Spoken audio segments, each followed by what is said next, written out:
अस्सलाम वालेकुम। पहले तो मेरी तरफ़ से मेरी यूट्यूब फैमिली को जुमातुल मुबारक। आज है जुमा, तो मैं बना रही थी पुलाव, चनों वाला चना पुलाव। तो प्याज वगैरह काट लिए थे हमने सारे। ये ना बच्चे जो है ना चावलों के ऊपर डाल के खाते हैं, प्याज और सलाद, ये वो सारा जो है ना मिक्स करके वो खाते हैं। तो मैंने ना सारा ना बना के सारा कुछ रख लिया था। चने भी मैंने ना रात को भिगोए थे, तो सुबह मैंने फिर उबाल लिए चने। मैंने कहा भी चले चने को पहले उबाल लेते हैं। आपको पता है ना कि गैस की तो इतनी प्रॉब्लम चल रही है, गैस चली जाती है, फिर ना सारे काम जो है एक साथ होना ना मुश्किल हो जाता है, या इसकी स्पीड कम हो जाती है, काफ़ी परेशानी होती है। फिर सुबह से वैसे भी आपने पहले ब्लॉग में देखा ही है कि मैंने सुबह उठी, पहले मैंने वो सारा कूलर पंखा खोला, धोया, फिर उसको मसलन के धूप में रखा। उसकी जालियाँ काफ़ी ख़राब हो रही थी, हवा जो है बिल्कुल भी नहीं लग रही थी। तो मैंने ना उसको पहले अच्छे से धोया, सफाई की, और फिर थोड़ी देर रेस्ट करने के बाद अब मैं आ गई हूँ किचन में। सारे मसाले मैंने इकट्ठे ही डाल दिए हैं। मैंने कहा ये अच्छे से ना अभी गल जाएंगे, फिर इसमें चने जो है ना मैं डालूँगी। जी तो यूट्यूब फैमिली, आप कैसे हैं और मेरी वीडियो देख रहे हैं, कहाँ से देख रहे हैं, प्लीज़ कमेंट बॉक्स में ज़रूर बताइएगा। चने वाले चावल किस किस को पसंद हैं? जी मेरे घर तो हर जुमे जो है ना चनों वाले चावल हों, आलू वाले हों या मटर वाले पुलाव जो है ना वो लाजमी बनते हैं, क्योंकि दोपहर के वक्त बच्चे आ जाते हैं घर, तो रोटी शोटी कौन बनाए। मसलन कि आप देखें ना, एक फैमिली जो है ना इकट्ठी हुई थी। वैसे भी रात को ना चावल नहीं खाने चाहिए, मैदा जो है ना बड़ा डिस्टर्ब हो जाता है। तो इस वजह से ना हम ना दोपहर को अक्सर ना जुमे के जुमे चावल बनाते हैं। आगे पीछे अगर किसी का दिल कर भी गया या कोई हुआ तो फिर बना लिए, नहीं तो जुमे वाले दिन ना लाजमी जो है ना चावल दोपहर के टाइम ना बनते हैं। सब जुमा पढ़ने चले जाते हैं, जुमा पढ़ के आते हैं जब 2-2:30 बजे, तो फिर ही खाना लगता है, फिर सबको खाना वगैरह देते हैं। तो अभी जो है मैंने चावलों को पानी डाल दिया, भिगो के रख दिए। फिर ये पहले से ये भी भीगे हुए हैं चावल। कुछ चने मैंने बचा के रख लिए थे। मुबीन मांग रहा था मुझसे, मम्मा मेरे लिए थोड़े से उबले हुए चने निकाल के रखें। तो मैंने कहा अच्छा। वो तो कह रहा था कि मम्मा चने जो है ना सलाद बना दें। मैंने कहा नहीं जी, ऐसे ही खा लो। अब इतनी गर्मी हो रही है ना किचन में, तौबा है, खड़ा होना जो है ना मुश्किल हुआ पड़ा है किचन में। वैसे बिना लामिया कोई ना गर्मियों की से जान छूटे। उधर हमारे गाँव में भी इतनी गर्मी हो रही है। आपको बताया था ना कि बच्चे आए हुए थे गाँव से, तो जब वो घर गए तो उन्होंने बताया कि चाची इतनी गर्मी है, आपको क्या बताऊँ। अभी ना आपको पता है ना कि चावल की फसल जो है उसका वो लग रहा है, बीजा जिसको बोलते हैं वो लग रहा है। तो घास जो है ना उस साइड पे बहुत ज़्यादा है, बहुत ही ज़्यादा गर्मी हो रही है वहाँ पे। तो हब्बस है, बच्चियाँ कह रही थी हाय अल्लाह हमें अभी नहीं जाना चाहिए था। तो ज़ाहिर है फिर बच्चे हैं आए हुए थे तो उन्होंने वापस भी जाना था। बहरहाल क्या कर सकते हैं। अभी मैंने कहा चलो साथ साथ आपसे बातें भी कर रहे हैं, किचन भी नीट कर लें। का बर्तन जो है काफ़ी जो है ना धोने वाले हो गए हैं, पानी भी उबलना शुरू हो गया है। अभी मैंने चावल जो है ना पहले डालूँगी, उसके बाद जो है ना बर्तन वगैरह मैं ना धोऊँगी। साथ साथ सारे काम होते जाएँ, किचन सिमटता जाए तो अच्छी बात है। चावल जो है ना, क्योंकि एक हाथ में मेरे कैमरा पकड़ा हुआ है, मैंने मोबाइल, और एक हाथ से मैं चावल डाल रही हूँ। चावल अभी जो है ना बड़े मज़े के ये तैयार होने वाले हैं। अभी से इसकी जो खुशबू है ना वो बड़ी अच्छी आ रही है। जी तो गाइस, ये वीडियो बनाते बनाते ना अभी ना मेरे ना सर में इतना शदीद दर्द शुरू हो गया है। गर्मी है किचन में बहुत ज़्यादा, ऊपर से काम है घर के। मैंने कहा अभी इतना थोड़े से ये बर्तन है साथ ही वॉश कर लो। इनको देखते हुए तो मेरे सर में और दर्द शुरू हो गया है। तो किचन साथ साथ नीट अगर हो जाए ना तो गर्मी में फिर नहीं तो सबको परेशानी होती है, दूसरे बंदे को फिर मेरे साथ साथ जैसे किचन में खड़ा होना, ये बड़ी परेशानी की बात है। तो मैंने ना अभी कैमरा सेट कर रही हूँ, हो नहीं रहा, बड़ी मुश्किल के साथ ना।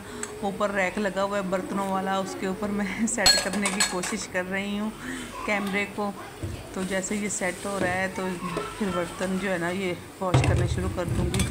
और शुक्र है अल्लाह का सेट तो हो गया है। अभी ना बर्तन साथ ही वॉश करके तो फिर ना कमरे में जाके थोड़ी देर लेंगे सांस।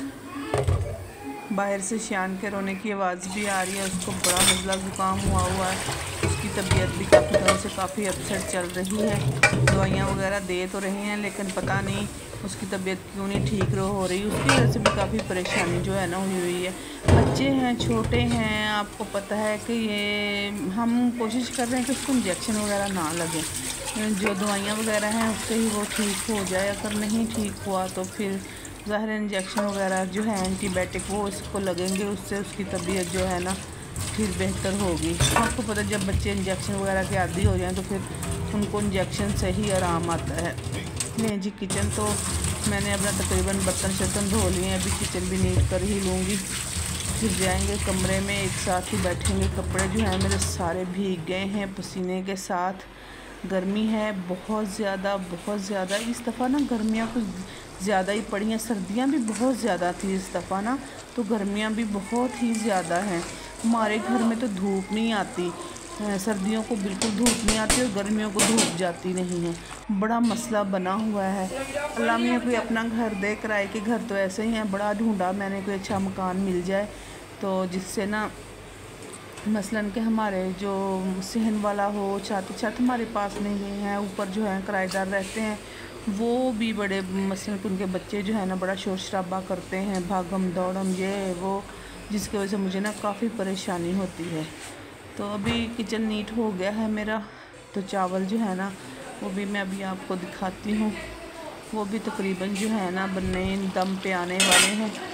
तो ये देखें शेल्फ वगैरह साफ़ करके ये चावलों का पानी बुलबुले टाइप हो गया है।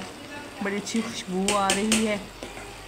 जिस बहन भाई ने मेरे ने खाने हैं आ जाए मेरे साथ। अभी रायता भी तैयार करेंगे, लेकिन गर्मी की वजह से जो है ना एक साथ सारे काम नहीं हो रहे, स्टेप बाय स्टेप सारे काम होंगे। क्योंकि अभी थोड़ी देर जाके कमरे में इसको दम देने के बाद, रेस्ट करने के बाद फिर रायता वगैरह साथ में ना तैयार करेंगे इसके। शाम को फिर भाई की तरफ भी ज़रा जाना है मुझे। उन्होंने गाड़ी ख़रीदी है, उनको मुबारकबाद देने के लिए जाना है। तो बस ऐसे ही है, कोई हवा चले, कोई ठंडा मौसम हो तो कहीं जाके तो फिर ना कहीं मौसम जो सही हो। बादल रोज़ होते हैं, बारिश भी होती है, लेकिन ना हबस वाली बारिश होती है। हबस बहुत ज़्यादा होता है। बारिश जब होती है हवा होती नहीं है, सिर्फ ऐसे ही लगता है जैसे ना बादलों को पसीना आ गया हो। गर्मी इतनी जैसे हबस हो के बंदों को पसीना आता है, मुझे तो ऐसा लगता है बादलों को भी पसीना आया हुआ है। और वो थोड़ी देर बारिश बरसा के चले जाते हैं, फिर वैसे का वैसा मौसम। ये ढक्कन मैंने इसको इस तरह से दम दिया है, जिसका साथ वाला ढक्कन है ना वो चावल ऊपर तक दिचकी के आ गए थे, तो फिर मैंने इसका दम लगा दिया है इसे। हाँ जी ना, मैंने तवा पहले, ये तवा मैंने लैदा से रखा हुआ है दम के लिए। दूसरा तवा रोटी वाला है, ये जो तवा ये मेरा पुराना हो गया था, मैंने ये दम के लिए रख दिया है। इससे ना फिर बड़ा अच्छा दम आ जाता है। तो दम हो गया हमारा कंप्लीट। अभी चावल उतारते हैं, दिखाते हैं आपको। माशाल्लाह माशाल्लाह, अल्लाह की रहमत है, बरकत है। बहुत ही अच्छा दानेदार पुलाव तैयार हुआ है, बिल्कुल भी नहीं जुड़ा पुलाव मेरा। आप कौन से चावल इस्तेमाल करते हैं? मैं तो बासमती चावल इस्तेमाल करती हूँ, कायनात, सेला, ये वाले जो चावल होते हैं इनकी खुशबू बहुत अच्छी होती है। कच्ची बासमती जो है वो बिरयानी के लिए इस्तेमाल करती हूँ, लेकिन कभी अगर आपका देगी पुलाव खाने को दिल करे तो आप ये वाले चावल ज़रूर ट्राई कीजिएगा। इनकी खुशबू, इनका जायका बड़ा अच्छा होता है, ये खाने में भी मज़ेदार लगते हैं। ये देखें दानेदार पुलाव हमारा हो गया है तैयार माशाल्लाह से। जैसे जैसे मैं प्लेट में डाल रही हूँ आप देख रहे हैं, बिल्कुल भी कोई दाना जुड़ा हुआ नहीं है। बड़ा मज़ेदार पुलाव तैयार हुआ है, बच्चे खाएंगे, एंजॉय करेंगे। तो ये वीडियो का भी करते हैं यहीं पे एंड।